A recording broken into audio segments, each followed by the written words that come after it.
এদিকে চাঁপাইনবাবগঞ্জ পৌরসভার কর্মকর্তারা সাংবাদিকদের সঙ্গে মতবিনিময় সভা করেছেন। গতকাল পৌরসভার হলরুমে এই মতবিনিময় সভার আয়োজন করা হয়। এতে সভাপতিত্ব করেন চাঁপাইনবাবগঞ্জ পৌরসভার নির্বাহী কর্মকর্তা মোহাম্মদ মামুন অর রশিদ। সভায় জানানো হয়, সাম্প্রতিক সময়ে চাঁপাইনবাবগঞ্জ পৌর এলাকার বিভিন্ন মহল্লায় ডেঙ্গুর প্রকোপ বৃদ্ধি পেয়েছে।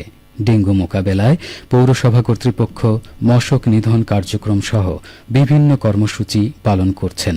এই পরিস্থিতিতে পৌরসভার নাগরিকদের আরও সেবার মান বাড়াতে করণীয় সম্পর্কে এই মতবিনিময় সভার আয়োজন করা হয়।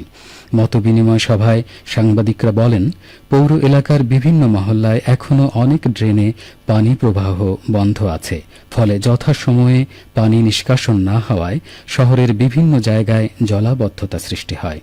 এছাড়া সভায় বক্তারা বর্জ্য ব্যবস্থাপনা সিস্টেম আরও জোরদার করা এবং মশক নিধনের জন্য যাবতীয় সরঞ্জাম ও জনবল বাড়ানোর পরামর্শও দেন।